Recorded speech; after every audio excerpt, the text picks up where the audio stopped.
ವಿಟ್ಲ ಪಟ್ಟಣ ಪಂಚಾಯತ್ ವಿರೋಧ ಪಕ್ಷದ ಮಾಜಿ ನಾಯಕ ಕಾಂಗ್ರೆಸ್ ಮುಖಂಡ ಅಶೋಕ್ ಕುಮಾರ್ ಶೆಟ್ಟಿ ಮತ್ತು ಮಾಣಿಲ ಗ್ರಾಮ ಪಂಚಾಯತ್ ಉಪಾಧ್ಯಕ್ಷ ಜಿಲ್ಲಾ ಕಾಂಗ್ರೆಸ್ ಪ್ರಮುಖರಾದ ರಾಜೇಶ್ ಬಾಳೆಕಲ್ಲು ಬಿಜೆಪಿ ಸೇರ್ಪಡೆಯಾಗುವುದನ್ನು ಸ್ವತಃ ಬಿಜೆಪಿ ಕಾರ್ಯಕರ್ತರು ಘೋಷಣೆ ಮಾಡಿದರು.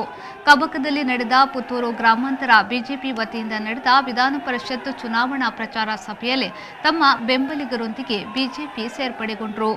ರಾಜೇಶ್ ಬಾಳೆಕಲ್ಲು ಅವರನ್ನ ಈ ಹಿಂದೆ ಕಾಂಗ್ರೆಸ್ ಪಕ್ಷ ಉಚ್ಚಾಟಿಸಿತು. ಅಶೋಕ್ ಶೆಟ್ಟಿ ಮತ್ತು ರಾಜೇಶ್ ಅವರು ಈ ಹಿಂದೆ ಬಿಜೆಪಿ ಪಾಳೆಯದಲ್ಲಿ ಗುರುತಿಸಿಕೊಂಡಿದ್ದು, ಇಂದು ಅಧಿಕೃತವಾಗಿ ಬಿಜೆಪಿ ರಾಜ್ಯಾಧ್ಯಕ್ಷ ನಳಿನ್ ಕುಮಾರ್ ಕಟೀಲ್, ಸಚಿವ ಎಸ್ ಅಂಗಾರ, ವಿಧಾನ ಪರಿಷತ್ ಅಭ್ಯರ್ಥಿ ಕೋಟಾ ಶ್ರೀನಿವಾಸ್ ಪೂಜಾರಿ, ಪುತ್ತೂರು ಶಾಸಕ ಸಂಜೀವ ಮಠಂದೂರು, ಬಿಜೆಪಿ ಜಿಲ್ಲಾಧ್ಯಕ್ಷ ಸುದರ್ಶನ್ ಅವರ ಸಮ್ಮುಖದಲ್ಲಿ ಬಿಜೆಪಿಗೆ ಸೇರ್ಪಡೆಗೊಂಡರು.